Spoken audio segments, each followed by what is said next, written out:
നബിയേ, സർവ്വ അനുഗ്രഹങ്ങളും അല്ലാഹു തങ്ങൾക്കാണ് നൽകിയിട്ടുള്ളത്. അതുകൊണ്ട് അനുഗ്രഹങ്ങൾ നിലനിൽക്കാൻ, അത് നീങ്ങിപ്പോകാതിരിക്കാൻ രണ്ട് കാര്യങ്ങൾ ശ്രദ്ധിക്കണേ ഹബീബേ.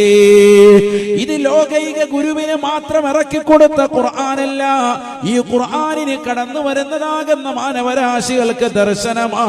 മനുഷ്യ മാനവ, നിന്നെ വഴികാട്ടിയാണ്, കാറ്റലോഗാണ്. ഫസല്ലി ലിറബ്ബിക വൻഹർ. രണ്ട് കാര്യങ്ങൾ നിങ്ങൾക്ക് അനുഗ്രഹങ്ങൾ നിലനിൽക്കാൻ എപ്പോഴും നിങ്ങൾക്കുണ്ടാവൽ നിർബന്ധമാണ്. ഒന്ന് നിസ്കാരമാണ്, നിസ്കാരമാണ് പോരാ. വൻഹർ, അറിവ് നടത്തൽ നിർബന്ധമാണ്. വർഷത്തിൽ ആ വിഷയം ഒന്ന് ശ്രദ്ധിക്കണേ എന്നും വിശുദ്ധമായ ഖുർആൻ. നിസ്കാരം വേണം, അറിവും വേണം. അല്ലാഹു തൗഫീഖ് നൽകട്ടെ.